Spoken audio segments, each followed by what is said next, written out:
want to talk about this upcoming US tour. What do you look forward to most about this tour? We love to tour the US, first of all. This is our fifth US tour actually that we're going on. So we had three US tours last year, and our first US tour was in October 22. So uh, so we're looking forward to go back to some places we've been to before, but also some new places. We're also looking forward to a festival in New Jersey called Dark Force Fest.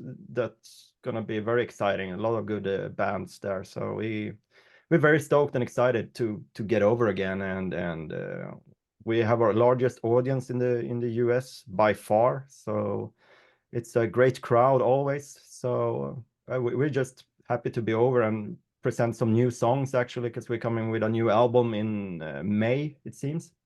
So we're gonna present premiere some new tracks for you as well. So we're stoked, we're excited about it. Very, very exciting, man. I hope to see you in Dallas. Yeah, in Really. Dallas.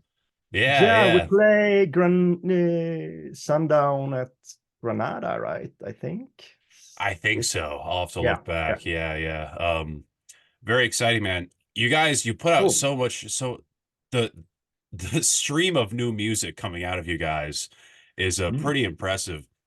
With so much new music coming out, how do you go about like putting together a set list for a show? We had we're modifying a set list. We have a set list, then we pick and choose.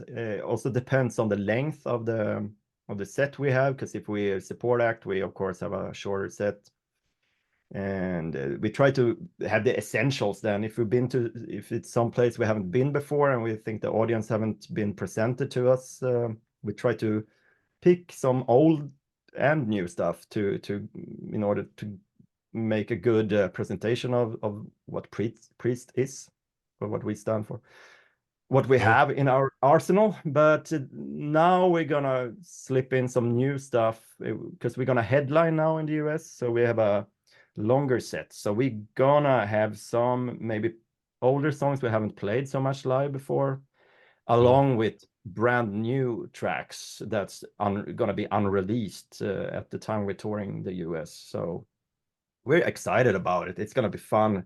Also gives us a good reason to renew our set list a little bit. So I hope people will appreciate that. Very exciting, man. I Yeah, cannot wait to see you guys. Now, yeah, you looking know, forward. We put let us know, because we put you on the list in Dallas. Yeah, sure. hell yeah, man. Yeah, cool, Totally 100%.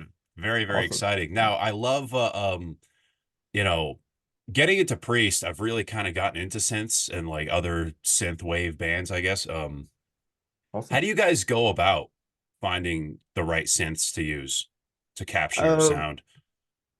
Yeah, we had some synths already in the arsenal.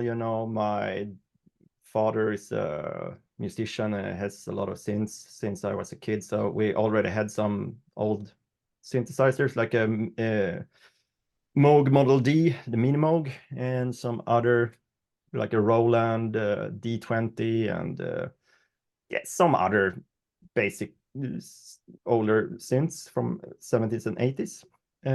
But so we try to stay with those brands. We love the Moog synthesizer. It's perfect for doing the bass sounds. It's round, warm, deep, and really good at arpeggios. It's a monophonic synthesizer. And for the more pad-like, I love the Prophet sound. So we have a Prophet Rev 2 in the studio right now. And I just ordered a Behringer Solina string ensemble, the 70s string machine That's that's been awesome. super expensive, of course, but Behringer have made it like a replica of it, a clone of it that's really, really cheap. So if you want to get that Jean-Michel Jarre, string sound, that's the way to go. So I'm excited about getting some new gear home now. So, but it's a matter of try, and see also what fits the music. What do we want? The first album we did was a 80s sounding record, so we borrowed like a uh, you know old synthesizers from the 80s, DX7, DX9, Cool. Yamaha, and some other synths. We couldn't we didn't have them, so we had friends drove them over to the studio, and we used them over a day. Then they drove them back to their, So we sometimes we just borrow, if we know that somebody have an old synthesizer, we just try to borrow it if you don't have time to search for one or afford it now. But now we have all the gear actually we get. If we buy new stuff now, it's just because we think it's like fun to have a new gadget. We already have everything covered. We can do 20 albums with the gear we already have. So to be honest, you can't do an album with a micro Korg, You have everything you need in a micro Korg, and you have good bass, you have good strings, pads, good monophonic sounds, you've got good polyphonic sounds, you have I mean, we can do an album with only a micro Korg if we want to, but it's more fun to have really cool stuff. So yeah. Cool. Really cool to hear, man, because it's not like a traditional band where I feel like with this you kind of build up a collection of just Yeah. other synthesized, like all these, vintage ones, maybe some more modern ones. Yeah. Very interesting to hear, man. Now, I'm curious to know, after playing metal, what made you Mm. want to kind of pursue a synthwave sound for your next Uh, project? it was actually an old idea because when I was younger, before I played any string instrument, uh, basically, okay, I played some bass and stuff, but my dad had already like a Atari 1040 old computer connected with like the synthesizers and like a tape recorder. You could record on tape if you. So I already was familiar with the music, the basic digital music production, old school way before. So I had a dream of having a synth pop band back in when I was younger. So Wow. then, of course, I started music school and started in pop rock bands. So of course, then the natural way was to play string instrument or bass in my case, and so continue with that for like 10 years and joined different bands and even some metal bands as well. And then after that, I felt it was time to dust off that old dream, basically, and also gather everything I've learned through being in different bands, and what I thought was fun with different bands, and what I thought was good, or what could I do something better? Could I change something?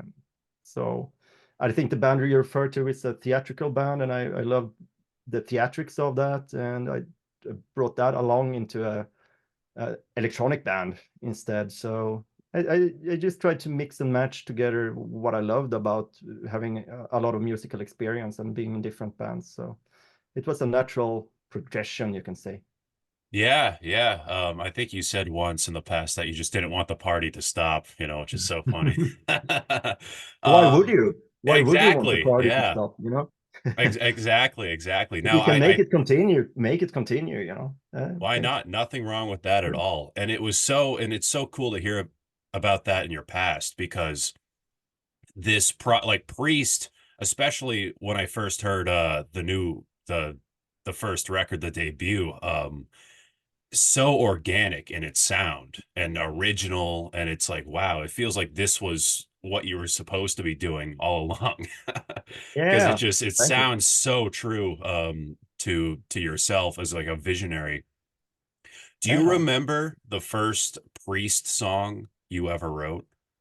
Yeah, I think so. I think it's a tricky question, because not tricky at all actually. But I know the first song I wrote that I knew was gonna be Priest, and that was a song called The Pit.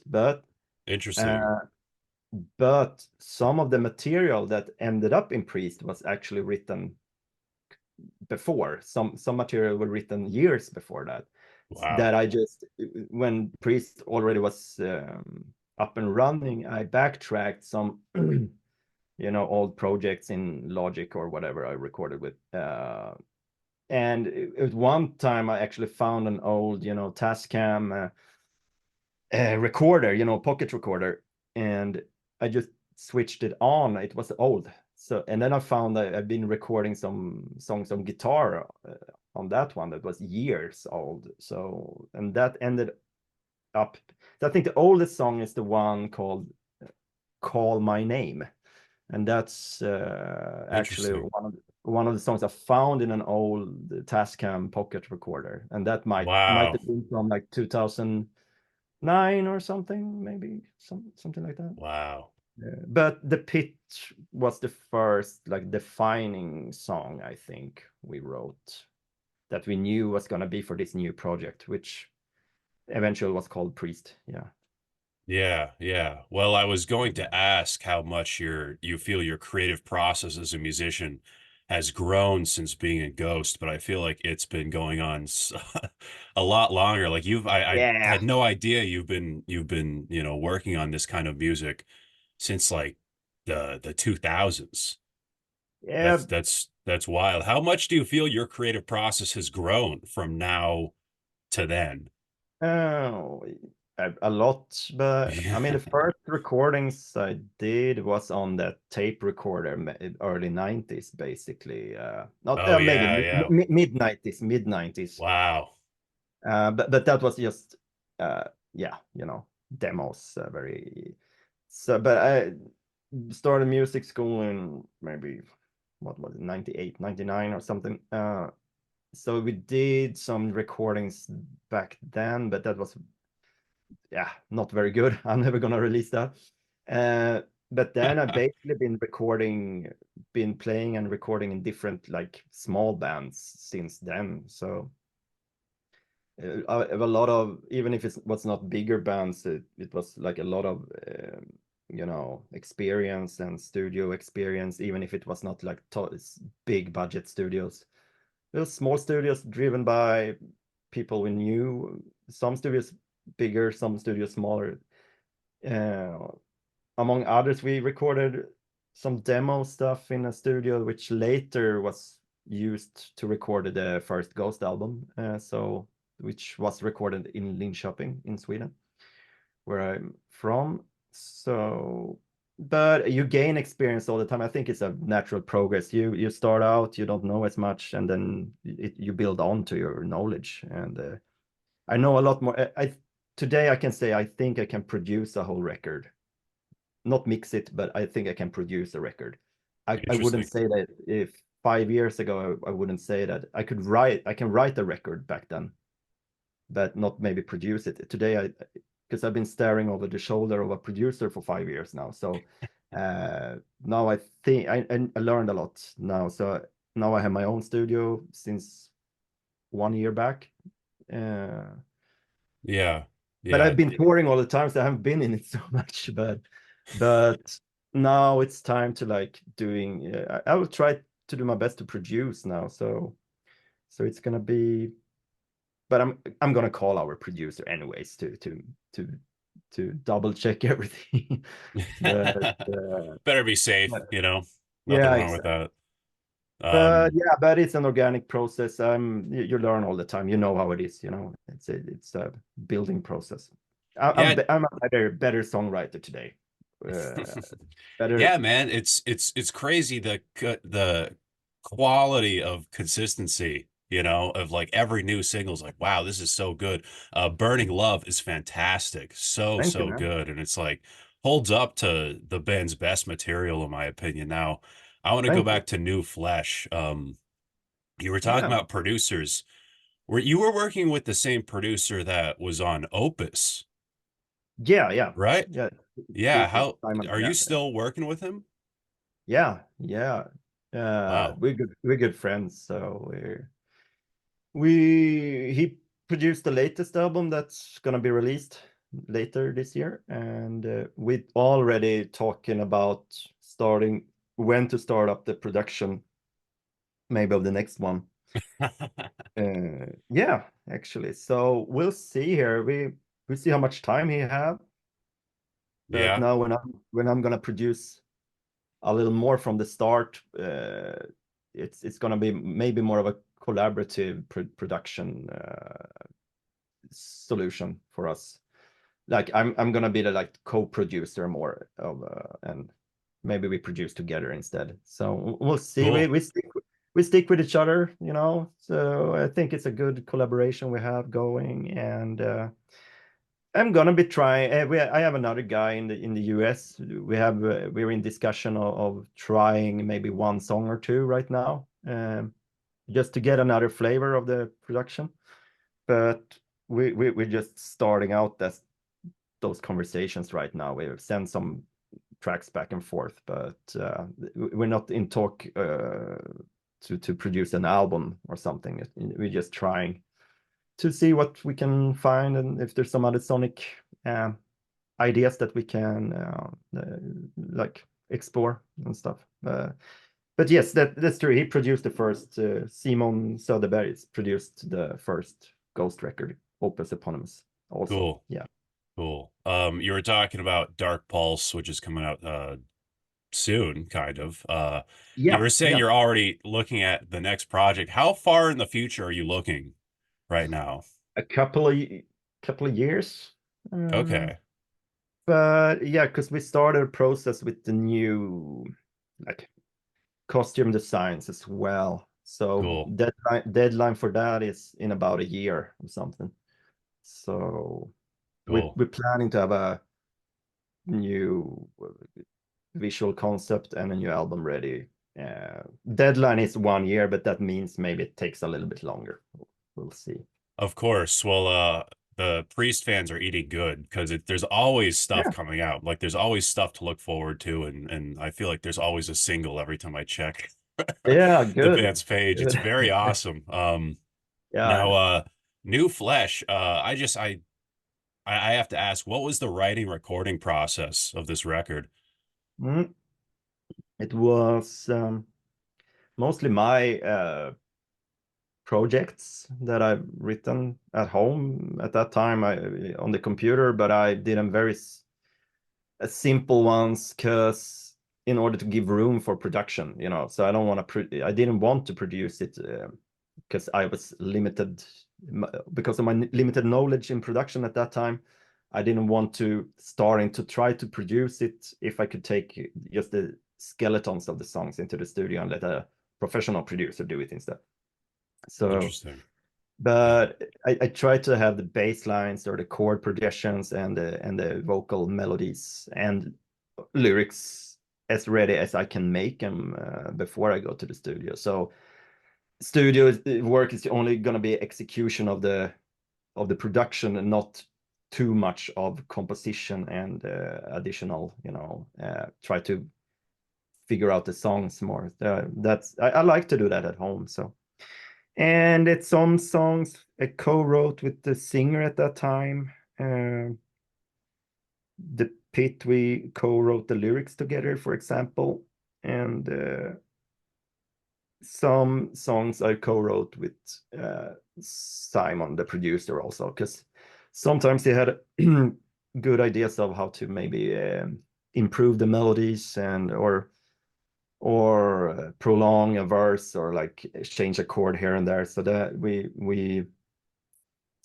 co-wrote some of the material also, but most 95% basically or 90% was me writing at home on the computer, and then we took it to the studio to execute the production. Yeah. Cool, cool. I feel like some of the early days of the band were very DIY. Is that still the case with the future Mhm. stuff coming out? Yeah, no, no. I mean DIY. Like do it yourself, Yeah, very I know. hands-on. Yeah, I know. Yes, it is. But when does DIY become, you know, a regular production? Like, Yeah, true. In this day and age, honestly. yeah, because I mean, yeah, for sure it was DIY, but we had a studio with good gear. Not you can't compare it to a professional studio, you know, like a big one, like, you know, but we had a room with good listening and good speakers and some good synths, and I mean a good producer. So yeah, half DIY, but half also semi-professional, I think.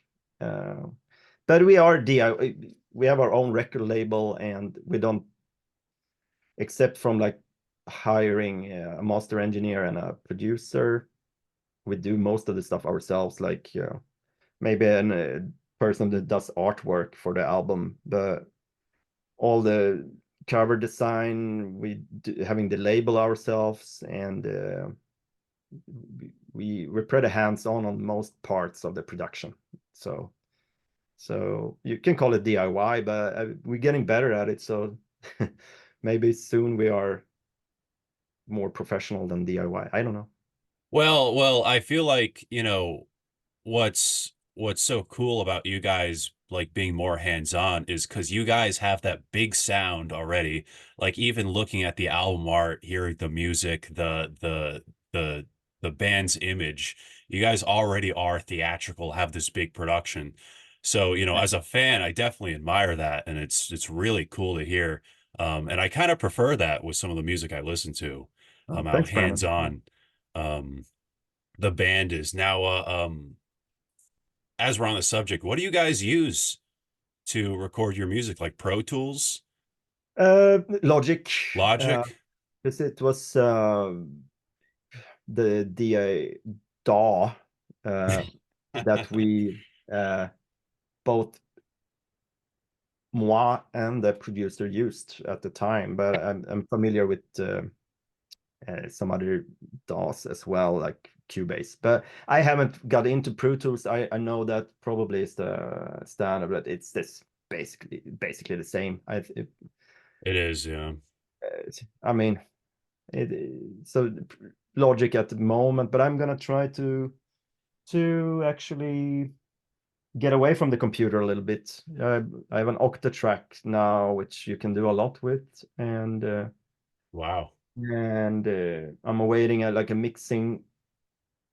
little mixing table that you can record it directly onto your SD card, and try to like figure out other ways of doing the demo recordings at least, and then you can bring it to the studio with the in Logic, and maybe do the later part of the production in the computer, but maybe try to start out a little more with just without having a screen in front of you, just a little more hands-on on the hardware that you have.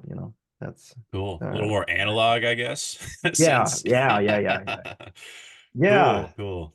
That's it sounds better for some reason. I don't know. It's getting static if you use too much software. At least for me, you can of course make it sound organic and big or whatever, but then you have to go into other plugins or tweak it.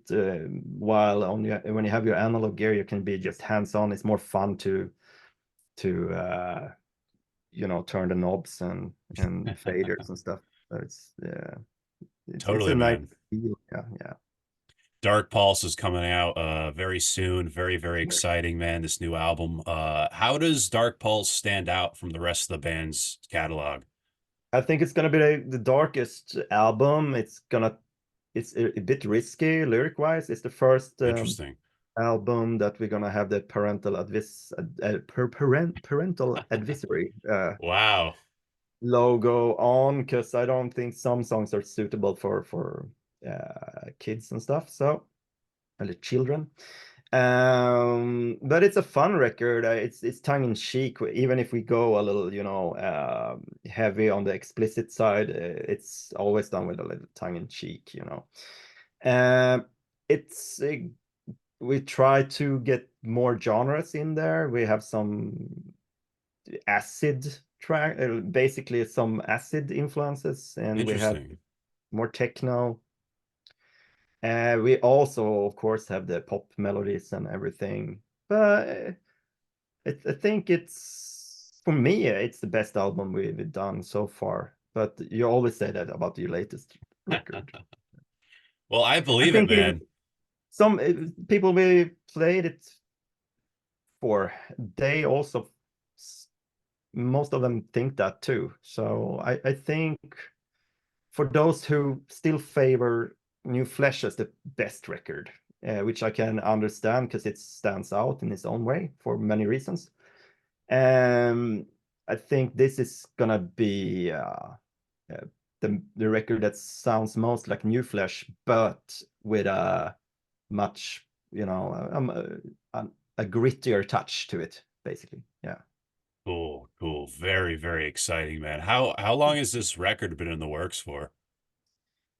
Because we were out touring, we had to like try to find time when we're back at home to produce it. But we started actually the recordings back in 2022. Um, Wow. then we did it like bits and pieces here and there during 2023. So it was ready in October, uh, basically, but then we mixed it for a while and then sent it to mastering. So it it it took a longer time to do this one, but that's only because we were away touring all the time. Otherwise, it would have taken like a couple of weeks, I think, effectively. But yeah, but Yeah, not to write it. Writing takes longer than production, I think. So it's that's if you do a good work writing, the production is more, easygoing, I think. yeah, So the preparations is always, if you're well prepared, then it's much easier in the studio, I think. interesting. What is the creative chemistry like between bandmates when putting together new music? It's more like it mostly me and the producer in the studio, and when we need some parts, we bring in the additional musicians, and then they play their parts basically and come with their input, and then we see what works or not, and it's just trial and error. We always say like in the studio, the ego should be left at the door by your shoes when you take your shoes off. If you take off your shoes, which we mostly do in Sweden, but it's the ego should be there too. So you don't bring your ego into the studio, because then we're there in the service of the music, in service of the songs. We're not there in service of having right or wrong, or having like, so which is hard sometimes. Sometimes you like feel for something that much, and then you feel bad if it get voted down or whatever, but then maybe you realize that's okay, this was best for the song. And if you don't think so, you bring it up again and say, oh, I think this is wrong. I think it's better for the song to sound like this. Yeah, So we try to keep that, and as long as that's uh, something you can do, then it's a very fun and pleasant process to be in the studio. But with that said, yeah, me and the producer, we can disagree also, and then it's but we mostly iron it out. But sometimes you feel, oh, I really want that part to stay the way it was, but then you realize that, yeah, maybe he was right, yeah. yeah, yeah. Well, I'm glad things are a little more healthier behind the curtain nowadays.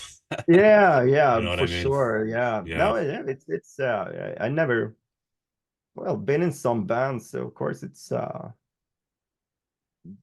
not always easy, but Egos especially. yeah, yeah, tell me about it. Yeah, Yeah. I know, right? No, Um, everybody has an ego. It's just a matter of how much do you want it to decide, dictate your, choices and everything. Yeah. yeah, and Sometimes you can take a step aside and just look at yourself like, okay, what am I doing right now? Is this valid or not? Maybe. But yeah, it's much more healthy, and it feels really exciting actually. So I'm very glad yeah, things turned out the way they have, and it's a pretty exciting journey to be on, and we I see we have many years ahead of of creating and touring yeah, having fun Yeah. basically. But it's not only fun, it's a lot of hard work, of course, especially if you do it yourself. It's a lot of business things. So it's a small part of the time you actually do music or touring or playing. Most part is like sitting at the computer, answering emails or making phone calls. That's the reality, but that's what you sign up for. So Yeah, the business side of everything. yeah, Yeah. business. Cool, cool. Well, I do also want to touch upon, I love the band's look and image. I think it's such a Thanks. perfect representation of the music. Um, what do you pull from in terms of inspirations for your look? Because like I some of it reminds me of Phantom of the Paradise, that movie, Yeah, and other places in pop culture. What do you pull from for inspiration? it's of course it's a mix and match there too. I love Phantom of the Paradise, so of course Awesome. it's we had it basically for inspiration to the second mask we had for along with some other, yeah, maybe the Batman head that laughs and That's but awesome. yeah, but yeah, Hellraiser and Terminator, along with some maybe Ghost, but yeah, second era. Yes. It, Try to it just, yeah, It's a great, like I said earlier, it's just such a good, honestly, even more than Ghost, I feel at this point, just such a yeah, me good too. representation of the sound. You know, it's like you see the band and then you hear the music and you're like, oh, that makes sense. That tracks. Thanks, man. I Um, appreciate it. I think so too. I try to expand on what I didn't like. I still think the era, Ghost era 2, of course, because I was playing bass at that era. mhm. Um, when I played at that time, I thought this is the coolest looking band in the world at the moment. I really thought that. Uh, Now, not so much, but Unfortunately, yeah. yeah, but I just try to make it look slimmer and cooler and more leather, and I also what I learned in Ghost was to maybe have the contrast, the visual style could contradict the music, because everybody who saw the pictures of Ghost at the time, or vice versa, heard the music and then saw the pictures or the band photos. Which in my case, because I heard the Ghost demos or the Ghost uh, music way before they had a visual concept photographed. When I saw the concept, I was like, "Whoa, okay." So, uh, so it was like that. That was a exciting, I thought. So I just continued on that, but we still have the heavier stuff that goes super good with the image, but we still also have some lighter, poppier stuff that might not like that's not what you expect. And I think that to have all that mixed together, I think, and if you have a good visual concept, I said this before, I say it again, it's it's act like a glue, like something that you can do gothy dark stuff, and you can also do pretty poppy stuff, happier stuff, and it's because of your image, it all fits together, like Robert Smith in The Cure, basically. If you Yeah. see the lipstick and the hair, it doesn't matter if they do 3 minute pop song in major scales or 8 minute goth tracks. It still works. But I think he acts as the glue that glues it all together. And if you have a strong visual concept, I think you can get away with more diverse music in your repertoire, I think. Yeah, definitely. Yeah, when I first saw what Ghost was looked like, I thought it would sound like Behemoth or like Merciful Fate. Yeah, or something, you know. that sounded a little bit like Merciful Fate at some in the beginning, but On the first record a little bit. Yeah, yeah, totally. Now with Priest, you guys have a lot of themes about humanity merging with technology. Um, what yeah, interests you about this concept of man merging with machine? it's a concept. It's I love cyberpunk. I love like Blade Runner, and you know, all the pop culture surrounding that way of thinking, and that's of course what I and many others grew up with in the 80s and RoboCop and stuff like that. You know, when you're a kid, you can't forget that shit. You know, you want to continue. You don't want to party to stop. You know. Yeah, yeah, No, totally, man. yeah. So, but then if you go a little bit deeper, philosophical, you can also ask questions about eternal life, or you know, the future of humanity, or are we gonna stay human, or are we gonna be post-humans merging with technology? Is that the way we're gonna go, or is technology something we always gonna be like? I think we're gonna merge together. We already are basically going that way, but it's um, it's a good platform to get inspiration from. Actually, you can go many ways. You can go into simulation theory. And then you suddenly opens up questions for religion in technology, and Yeah. you can go different ways with it, and it's still exciting to me to actually explore some themes in it. We do that, but we also take in human experiences, quote unquote, our own experiences into the material as well. So try to find a good blend of it, and make it exciting for a listener to get into. And we also try I also try to write the lyrics not too on the nose, maybe not explain too much, to make them more generic for people to interpret in their own ways. And also always trying to not make it too, common, the things you heard before, always, the same old love song over and over.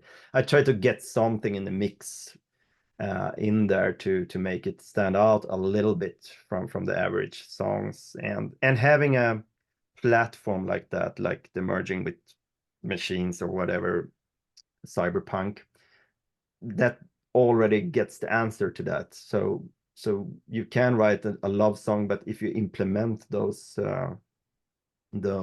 factors from that platform, it's gonna be something can happen with the lyrics or the concept. So it's a fun way to exploring, but it's for Priest. I will probably continue doing other music at the side, but that will be completely different, and maybe not have anything with technology or merging with machines to do at all. But in Priest, that's the concept, and gonna stick with it, and it's exciting. I think it's very exciting because it's about our future. Yeah, it's such a cool concept. Do you see humanity fully being digitized at some point in its If we evolution? if we aren't already, yeah, maybe yes. I mean, eh, if do you think that at some point in the future, like future, anytime in the future, we're going to be able to replicate real life digitally? Yeah, Yeah, if we evolve enough without killing each other, yeah, I exactly. feel like, and we might be talking millions, not even millions, Yeah, maybe millions, maybe. and if that is the case, that we at some point in the future will maybe do that, then the chance of us living in real reality, based reality, is very small. But that's just an argument for the believers in the simulation theory. Uh-huh. Uh, but I don't know. We're starting to get, at least in digital images, we're starting to get very close to reality, at least to depicting reality. on a Yeah. screen. It's very, very close with the new Unreal Engine and everything. So it's just a matter of years before we can't see the difference at a screen at least. So but that's just one thing. And then to replicate a 3D environment for real, with all the parameters and quantum physics and everything that's going on, going to be probably very, very, very hard. Take very high amount of computer CPU. Uh, but I wouldn't say never. I hope. I don't know. I don't know. Actually, it's hard. Interesting. Yeah, it is hard because it's like it's such a you can go it can go in so many places. Yeah. You know what I Yeah. mean? So Sure. it's hard to really even pinpoint what might actually happen. But it's such a cool concept. Now, Signal and Yeah. the Noise was featured on Hot Seat, the new Mel Yeah. Gibson movie, which is awesome. What was your reaction to finding Yeah. out they wanted this song for the film? Stoked. I mean, I'm a big fan of Mel Gibson. I think he was one of the coolest, if you can say, action heroes of the 80s and 90s also. Yeah. And Mad Max, and so it was surreal to know that it's going to be in the same movie as he. And I think we also was looking at the concept of the movie. It's a cyber thriller with Mel Gibson playing a bomb, uh, yeah, a bomb expert that's gonna. The villain have placed bombs, and he's gonna take the bombs out, basically. But it's also have hacking elements. So we thought it was a good fit for our music to be in that movie as well. We probably would have said yes anyway, but I'm stoked about it, and it's got a very good reception. And yeah, some people actually came up to the shows, wanted us to sign the cover of Hot Seat because Oh, that's that's awesome. where they found us, So I'm very happy about it. It's some kind of dream come true. So at the time, I had to pinch myself a little bit just to see if it was real or not. So I'm very proud and happy about that. So thank you That to everybody involved in Hot Seat and to choose our song to accompany the start of the end titles in the movie. Hell yeah. It's so cool to see how successful the band has gotten from like, we're getting headlining dates. Um, it's been almost 10 years since you've been in your last band. How do you reflect on your exit from Ghost? Do you feel like the water has settled between both bands at this point? Yeah. No, I mean, I moved on a long time ago mentally, and for me, yeah. I mean, for me, it's not any. Thinking back on those times, it's nothing left for me to go back to and try to, you know. You've Uh, grown so much since then, I feel. yeah, I mean, 10 years, 9 years, or whatever it is now. I mean, it goes for everyone, right? I mean, but it was a long time ago. I put it behind me. But I don't know about the bands. Uh, there was like a lot because there was like a lawsuit and stuff like that going on. It was like trial stuff going on. Yeah, very Uh, messy. yeah, and in the what can you say, aftermath or during that, it was like a lot of people surrounding Ghost, that business people or whatever. It was like it's uh, priests were pretty much closed. They were closed doors into many, into getting signed, into being played, getting airplay at radio stations and stuff like that, because there was an interest to keep a good relation with Ghost, because Ghost were the bigger band, and they don't they want to keep their deals with Ghost and not maybe make them change record companies. There was a lot of anxiety going on, which so there's a song called Blacklisted, which we did, and you can you can apply it on anything, but that's have some root in maybe those times, which I still can feel also. But and that's also a big reason why we do everything ourselves now, because there was a lot of closed doors in Sweden, at least, Wow. uh, because of that. So but me personally, and I'm the band leader, you can say, of Priest.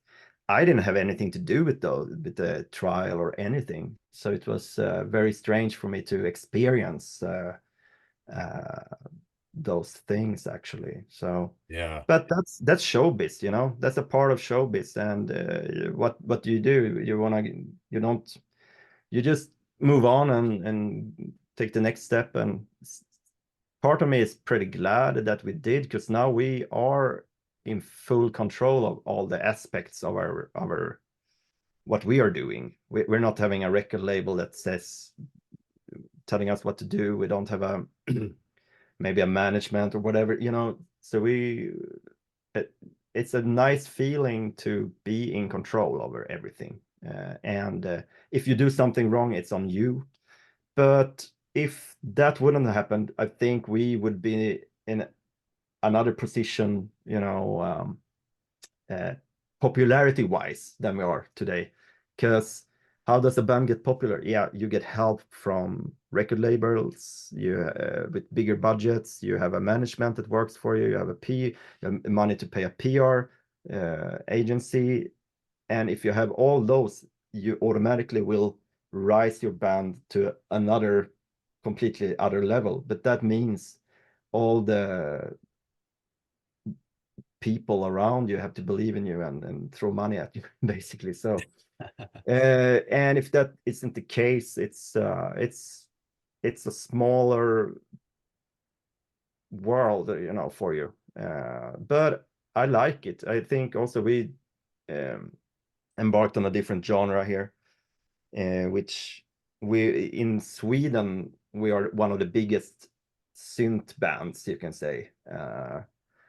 Not electronic bands, but in our genre, we're top three biggest according to streams and stuff like that. So uh, That's it's a smaller awesome. genre. Yeah, it's not as the genre we're in is not as big as metal, anyways. So it's you can't even compare it. But in the measurements of the genre we're in, we're actually one of the biggest. So not just now I'm talking too much basically, but It's all right. it's It's all right. that's not the main goal for us.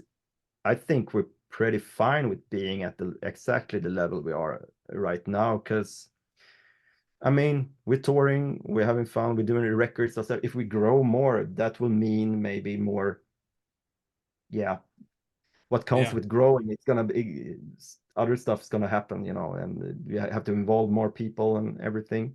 That can be a good thing, but right now we're pretty satisfied with the size we have, because we have the opportunity to actually breathe a little right now after touring, and it's I'm looking forward to maybe have some time off or something. 'Cause, I'm having time off now, but I'm working all the time anyways. But Well, you've got so two albums that haven't even come out yet from the yeah, band that are yeah, still being I'm worked on. writing. Yeah, I'm finishing up the lyrics of the other album here. So now I'm rambling. Sorry, man. It's all right, man. The more info, the better. Yeah, good. And honestly, it's really cool to hear what you have to say about a lot of these subjects. Um, now, as we wrap up here, I'm just curious, what is the future of Priest look like? What can fans really look forward to in terms They of can future endeavors? they can always look forward to new exciting music. I'm excited about it. I'm excited to share it, to show it. So, and in the near future, you can be ready for a really great new Priest album called Dark Pulse. And it's available on airgul.com for a pre-order. It's soon gonna be an Indiegogo campaign covering up the last of the costs for actually producing and printing an album. Oh, cool. So that's going to be online in a week or so. So check out our social media on Facebook. It's Priest Official there and Priest Official on Instagram. We'll give you all info there. And it's going to be exciting. It's going to be cool. It's a bit gritty, and it's going to be some goodies there for you that you can't get anywhere else too. So check that out. We're going to be on tour in the US, March, April. So we're going to be there soon.